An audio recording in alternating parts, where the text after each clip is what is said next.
Sa Re Ga Ma Pa senior season 5ல folk ரவுண்ட்ல பவித்ரா ஒரு மிகப்பெரிய சாதனை ஒன்று படைச்சிருக்காங்களாம். இது மூலயமா ஒட்டுமொத்த அரங்கும் அதிர்ந்து போற அளவுக்கு ஒரு மிகப்பெரிய கரகோஷமும் உங்களுக்கு கிடைச்சிருக்குது.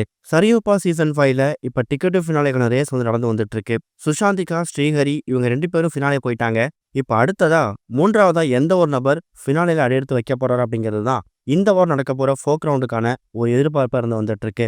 இதுல சபேசான் கண்டிப்பா தேர்டு ஃபைனல்ஸா வந்துருவாரு அப்படிங்கிற மாதிரி ப்ரோமோ வச்சு டீகோட் பண்ணி பார்த்திருந்தாலும், பவித்ரா இந்த வாரம் என்ன மாரி பெர்ஃபார்மன்ஸ் குடுத்துருக்காங்க அப்படிங்கிறத நம்ம நோட்டீஸ் பண்ணி தான் ஆகணும். பவித்ராவ பொறுத்தவரைக்கும், அவங்க கணவர் இறந்து போனதுக்கு பிறகு, அவங்க கணவர் ஆசைய நிறைவேத்தணும் அப்படிங்கிறதுக்காக தான் இந்த சரிகமபா மேடைக்கு அவங்க வந்திருக்காங்க.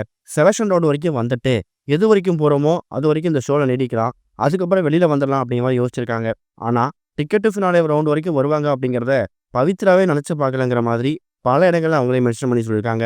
அப்படிப்பட்ட பவித்ராவுக்கு இந்த டிக்கெட் ஃபினாலே கிடைச்சதுன்னா, கண்டிப்பா அதுக்கு அவங்க டிசர்விங்கான கண்டஸ்டன்ட் தான் அப்படிங்கிற மாதிரி பவித்ராவுக்கு ஆதரவா சில கருத்துக்கள் பரவ ஆரம்பிச்சிருக்குது. இந்த நிலையில இந்த வாரம் நடக்க போற ஃபோக் ரவுண்ட்ல பவித்ரா "எள்ளுவைய பூக்களையா" அப்படிங்கிற பாடல் தான் பாடுறாங்க. இந்த பாடல் உண்மையாவே சைந்தவி அவங்க பாடின பாடல். இப்படிப்பட்ட ஒரு பாடல பவித்ரா பாடி முடிச்சதுக்கு அப்புறம் ஜட்ஜஸ் இந்த மாதிரி கமெண்ட்ஸ் தான் கொடுத்துருக்காங்க.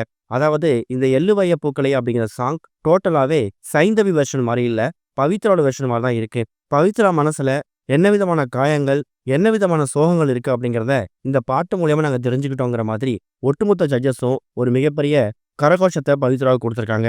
அதை விட முக்கியமானது, இந்த ஃபோக் ரவுண்ட்ல பவித்ரா என்ன விதமான சாதனையை படைச்சிருக்காங்க அப்படின்னு பார்க்கும்போது, டிக்கெட் டு ஃபினாலேல இந்த ஒரு கண்டஸ்டன்ட் நீங்க சூஸ் பண்ணலாம். உங்களுக்கு பிடிச்ச கண்டஸ்டன்ஸை ஃபைனல்ல மெசேஜ் டைப் பண்ணி அனுப்பலாங்கிற மாதிரி ஒரு ஓட்டிங் சிஸ்டம் கொண்டு வந்தாங்கல்ல.